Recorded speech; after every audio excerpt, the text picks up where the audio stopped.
जिस बेइज्जती के साथ मुझे उठाया है, ईश्वर दादा को भी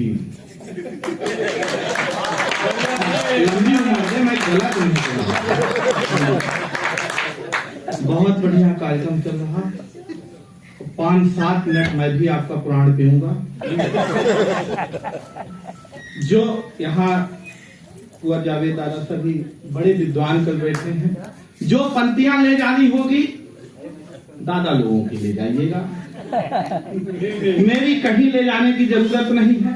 यही सुनना है और यही छोड़ देना है। सबसे खूबसूरत और सबसे विद्वान मैं ही हूँ, ऐसा मैं खुद ही मानता। हमको स्टार्ट कर दीजिए 5-7 मिनट के लिए। सबसे टैलेंटेड भी मैं, मेरे अंदर टैलेंट कूट कूट के भरा है। दादा ये अलग बात है कि इतना कूट दिया गया, किस तरह हो गया।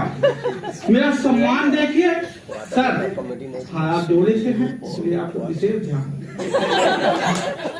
5-7 मिनट के, हाँ दादा आ गए हैं। आप मेरा सम्मान देखिए और आपके कैमरे में मैं आ रहा हूँ। नहीं मैं आता नहीं इस तरह, जैसे जावेद दादा अपनी कोट पहने हुए हैं उस तरह का एक बार मैं धोखे से कपड़ा पहन के चला गया, तो लोगों को पता ही नहीं चल पा रहा था कहां से आदमी है कहां से कपड़ा। मेरा सम्मान देखिए और स्टार्ट हो जाइए।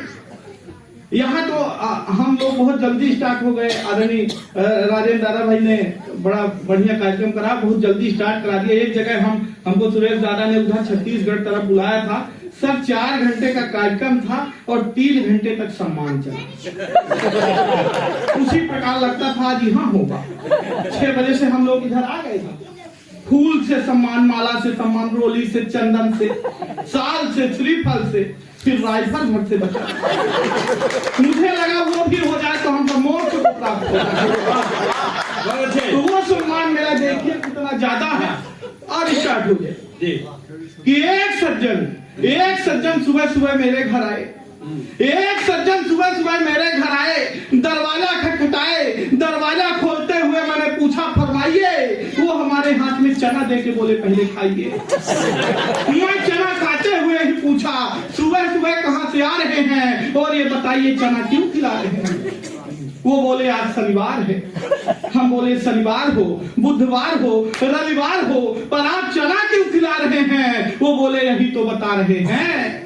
एक पंडित जी ने मुझसे कहा था शनिवार के दिन आप किसी काले कुत्ते को चना खिलाएं।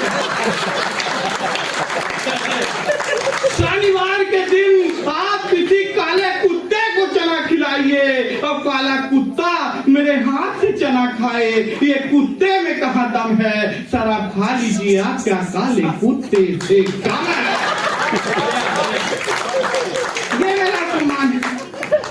अभी एक सज्जन आए, फिर 2 सज्जन आए। अभी इसी नवरात्रि में पहले ही दिन 2 सज्जन आए। बोले माखन भाई आप खाली हैं। मैं बोला बिल्कुल खाली हूँ, बताइए। मैं तो बोले मैं न दुर्गा उत्सव समिति से आया हूँ। मैं बोला चंदा चाहिए। बोले चंदा उंदा कुछ नहीं चाहिए, टेंट पंडाल माइक सबकी व्यवस्था हो गई है। माता जी की मूर्ति भी आ गई है। मूर्ति के नीचे लेटा हुआ राक्षस नहीं मिलता। अगर आप खाली होते तो चल देते।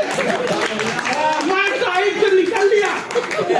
अभी कल 9वीं के दिन दादा, कल 9वीं के दिन फिर आए। बोले आप खाली हो। मैं बोला बिल्कुल नहीं खाली हूँ। फालतू की बात मैं, तभी मेरे राजेंद्र पांडे जी का फोन आया। ये दादा बोले कि तुम उधर खाली होली मत रहो, तुम इधर मुंबई आओ। मैं इधर आया, जैसे ही घर पहुंचा तो दादा बोले पता है तुमको काहे के लिए बुलाए। मैं बोला नहीं पता है, मुझे तो ये पता है कि मैं कल सम्मेलन के लिए आया। बोले कल सम्मेलन तो वो ठीक है, इधर मुंबई में बहुत वर्षा हो रही है, मेरा रावण भीग गया। मेरा रावण भीग गया, तुम्ही को निपटाएंगे। तो सुरेश दादा बोले कि इसे क्या जलाओगे, तो पहले से जला। हाँ ये मेरा सम्मान। जैसे मैं हल्के बना लीजिए, जब मैं उधर से निकल रहा था इधर मुंबई के लिए, तो मैंने जैसे रोड पर पहुंचे, एक ऑटो वाले को हाथ दिया, मेरा सम्मान देखिए, एक ऑटो वाले को हाथ दिया, भाई साहब ऑटो वाले ने ऑटो रोकी, उसमें एक खूबसूरत सी लड़की बैठी थी। उसने कहा अगर तुम इसे चढ़ाओगे तो मैं उतर जाऊंगा। ये मेरा सम्मान। पीछे मेरी मैडम थी, वो दौड़ कर आई, उन्होंने दूसरे ऑटो वाले को हाथ दिया, भाई साहब दूसरे ऑटो वाले ने ऑटो रोकी, मैडम ने पूछा रेलवे स्टेशन तक का कितना लोगे? ऑटो वाले ने कहा 100 रुपए। मैडम ने कहा अगर मेरे साथ ये मेरे प्राणनाथ भी चले तब कितना लोगे? ऑटो वाले ने कहा तब भी 100 ही रुपए लूंगा। मैडम ने तपाक से मेरी ओर देखा और कहा देखे जो 100 रुपए की कीमत है वो मेरी है, तुम्हारी फूटी कौड़ी की नहीं है। ये मेरा सम्मान, हल्के में ना लीजिए।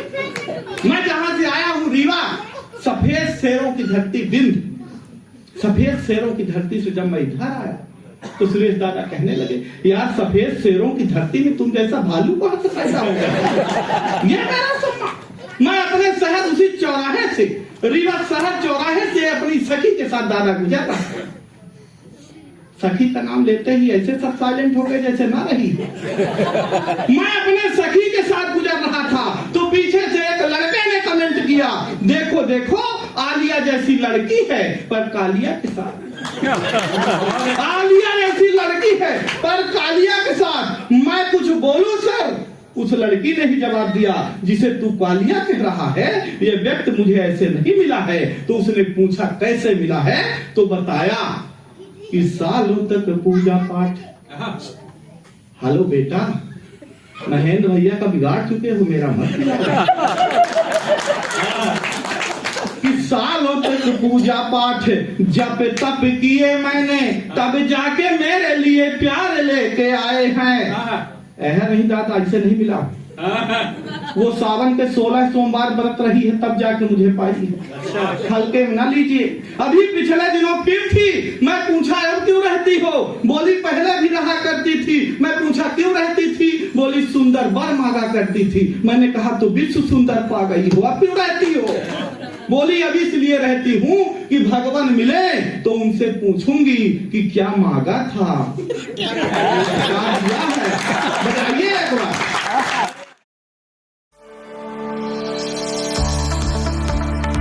कानपुर जो मशहूर है अपने चमड़े एवं कपड़े के कारोबार और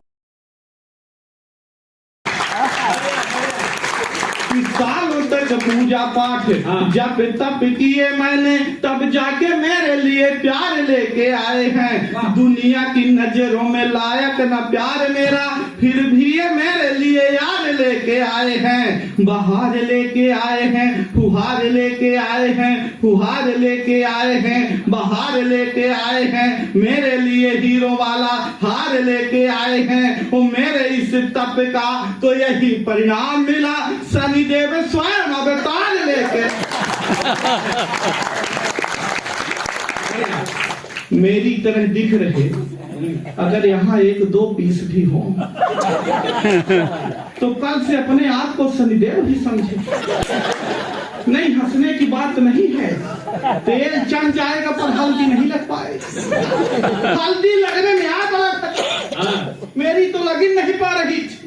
मेरे पिताजी के कई बार निवेदन करने पर दादा एक शादी वाले मेरे घर आए, मुझे देख करके जाने लगे, कुछ बोले नहीं। तो मेरे पिताजी खुद ही आगे बढ़े। उन्होंने कहा आपने लड़का देख लिया? बोला कुछ नहीं। उन्होंने कहा देखिए भाई साहब मैंने लड़का देख लिया है, अब आप इसे ब्यूटी पार्लर वाले को दिखाइए। पिताजी ने कहा शादी ब्याह लड़के और लड़की के संबंध है, आप लड़की को दिखाइए। तब जाके फिर लड़की मुझे देखने के लिए आई। आधा घंटे तक लड़की हमको देखती रही, आधा घंटे तक लड़की हमको देखती रही। हम लड़की को देखते रहे, न लड़की मुझसे कुछ बोल रही थी न हम लड़की से कुछ बोल रहे थे। दादा आधा घंटे बाद लड़की ने हिम्मत करके बोली कि भाई साहब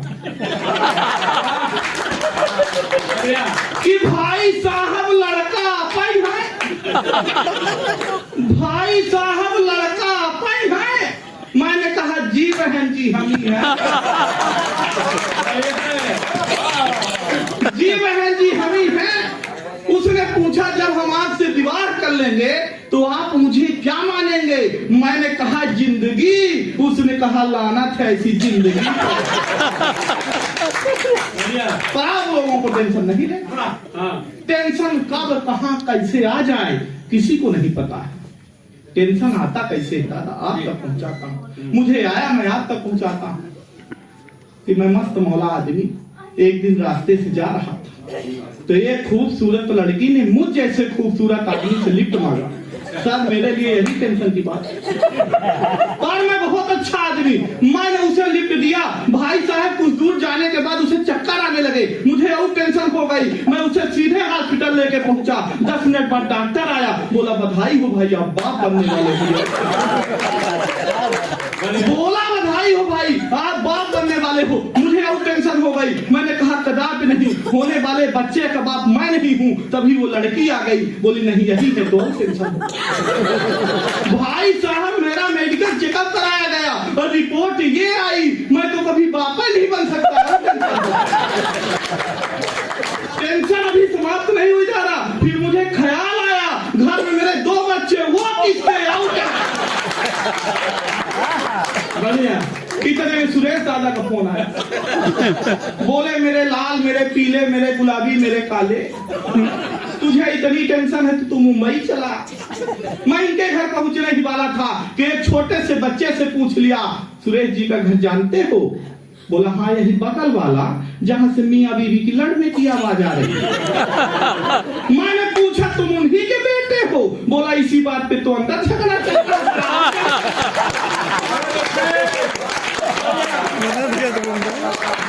टेंशन समाप्त ही नहीं हो रही, पर आप लोगों को नहीं लेना है। किसी तरह से मेरा विवाह लगा, अच्छा नहीं लगा, कल लगा रह गया, हो नहीं। मेरा विवाह लगा, उसके बाद कोरोना काल लग गया दादा, लॉकडाउन लगा। सब होने वाली अपनी दुल्हन से वीडियो कॉल में बात कर रहे, मैं नहीं कर पाया। मैं अगर कर लेता और वो देख लेती तो मैंने उसे बताया कि कहाँ मिलो तो क्या हो सकता है कि फोन में ही की है बात, दिन दिन रात रात 4G का लाभ एक दिन ना उठाया है। प्रेम में पड़े हुए थे, प्रेम में जड़े हुए थे, प्रेम में प्याला पी के प्रेम गीत गाया है। बाहर नहीं दादा, मैं गीत भी बहुत अच्छा गाता हूँ। ये तो आज आप लोगों का परम सौभाग्य है कि आज मैं नहीं गा रहा हूँ। नहीं तो मैं बचपन में अपने गांव में गीत गाया तो मेरे गांव वालों ने कहा इसे बॉम्बे भेजो। मैं पहले भी बॉम्बे आ चुका हूँ। मेरे गांव वालों ने कहा इसे बॉम्बे भेजो। फिर मैं बॉम्बे आया और बॉम्बे में गीत गाया तो बॉम्बे वालों ने भी कहा बहुत अच्छा गाता है, जहां से आया है। क्योंकि जैसे ही मैंने बॉम्बे में इधर अपना सुर लगाया तो सुर असुर में रूप धारण कर लिया। मैंने तरन्नुम छेड़ा तो लोग जहन्नुम की ओर जाने लगे। मुझे उसी एक गाने पे 2 अवार्ड मिले थे, छोटा अवार्ड गाना शुरू करने के लिए और बड़ा अवार्ड गाना बंद कर देने के लिए। सच नहीं था कि फोन में ही की है बात, दिन दिन रात रात 4G का लाभ एक दिन ना उठाया है। प्रेम में पड़े हुए थे, प्रेम में जड़े हुए थे, प्रेम में प्याला पी के प्रेम गीत गाया है। कि बरमाला हाथ में थी, सखियां भी साथ में थी, सखियां भी साथ में थी, बरमाला हाथ में थी। दुल्हन ने देखते ही जोर से चिल्लाया है कि एक प्रश्न पूछती हूँ आप ही बताएं नाथ, मुखड़ा पति के किस सांचे से बनाया है। अब उस पगली को क्या मालूम कि प्रभु जिस सांचे से मुखड़ा बना रहे थे मैं वो सांचा ही हूँ। मैं ये सांचा लेकर डॉक्टर साहब के पास पहुंचा। मैंने कहा डॉक्टर साहब इस सांचे में भी कुछ हो सकता है? बोले बिल्कुल हो सकता है। मैंने पूछा क्या? बोले प्लास्टिक सर्जरी। मैंने पूछा कितने में? तो वो बोले 5 लाख में। मैंने कहा इससे कम में? बोले बिल्कुल नहीं। मैंने कहा डॉक्टर साहब अगर प्लास्टिक मैं अपने घर से दे दूं तो? नहीं माने। मैंने कहा मत मानिए, पर इधर मैं बॉम्बे जा रहा हूँ और पांडे दादा ने मुझे बुलाया है, मेरे गले में खराश है, कुछ तो दवा दे दीजिए। बोले ये कर सकता हूँ बेटा, मैं बोला यही कर दीजिए। बोले इसके लिए काम करो, उस कोने में जाओ और बैठ जाओ। मैं गया, बैठ गया। फिर बोले उस कोने से उठ के उस कोने तक जाओ और वहां बैठ जाओ, वहां भी बैठ गया। बोले बीच में आओ, यहाँ बैठ जाओ, वहां भी बैठ गया। फिर बोले इधर आओ, ये 2 गोली लो, ठीक हो जाएगा। मैंने कहा वो तो ठीक है, पर ये क्या था? बोले वो कुछ नहीं था, मैं कल घर में अपने काले कलर का सोफा लाया हूँ, देख रहा था कितना अच्छा लगेगा। ये हल्के न लीजिए। किसी तरह से मेरा विवाह संपन्न हुआ, संपन्न हो गया दादा। उनकी एक सखी जयमाले में मुझे देखने नहीं आ पाई थी, प्रणाम करता हूँ। जयमाले में मुझे देखने नहीं आ पाई थी, तो फिर विवाह के बाद मेरे घर आई मुझे देखने। अब पहली बार देखा तो क्या कहा कि एक दिन घर में मैं ऐसे ही बैठा था, तभी देखा सखी घर घूमने को आई है। मंद मंद मुस्कान लिए अपने चेहरे में, मानो घटा ही मेरे घर में उतर आई है। अब वो नमस्ते कहे जीजा जी, अब मैं सोचा बोलेगी, पर मेरी उम्मीद में वो पानी फेरे आई है। वो मेरी तरफ देख करके पूछती है बीबी से, सखी भैरव की मूर्ति तू कहाँ से ले आई है? हम लोगों को तो आज सरकार भी हल्के में ले रहे हैं। आप देखेंगे हर दीवार पर लिखा पाएंगे बेटी बचाओ बेटी पढ़ाओ। ट्रक के पीछे भी लिखा रहता बेटी बचाओ बेटी पढ़ाओ। दीवार के पीछे नहीं लिख रहे हैं एक बार बेटे बचाओ। हाँ, आप समझ में आ गए? बेटे नर्मदा नदी से बह के आए हैं तो उसी कूड़े में थे। क्यों नहीं लिख रहे हैं ये मैं बताऊं कि बेटियों का क्रेज यार एकाएक बढ़ गया है। बेटे तो एक साथ चूल्हे में जा रहे, बेटे तो माता पिता की नाक कान काटते हैं, बेटियों को घर की यार लक्ष्मी बता रहे। बेटी को पढ़ाओ यार, बेटी को बचाओ यार, नेताजी भी आज बेटी बेटी गुण गा रहे। मैं मानता हूँ बेटियां की गोल्ड मेडल ला रही, पर बेटे भी यार गोल्ड फ्लैग लेके एक क्षण पढ़ करके अपना ध्यान लेना चाहूंगा। एक नाम से भाई साहब कुछ नहीं होता है, काम करना पड़ता है। समय की अपनी सीमा है, लंबी टीम है। जिसका नाम बहादुर है उसको कोई पीटे जा रहा है, जिसका नाम प्रकाश है वो अंधियारे में बैठा है। सब काम करना पड़ता है कि माता पिता गुरुओं की सेवा नहीं किए तो ईश्वर के बंधन से कुछ नहीं होता। माता पिता गुरुओं की सेवा नहीं किए तो ईश्वर के बंधन से कुछ नहीं होता है। बोया है बीज तुमने यार ये बबूल के, तो चंदन समझने से कुछ नहीं होता है। पाई थी कुर्सी अब यार कुछ किया नहीं, अब ये घड़ी आली क्रंदन से कुछ नहीं होता है। वो सत्य और धर्म वाले मार्ग न चले तो तुम नाम रघुनंदन से कुछ नहीं।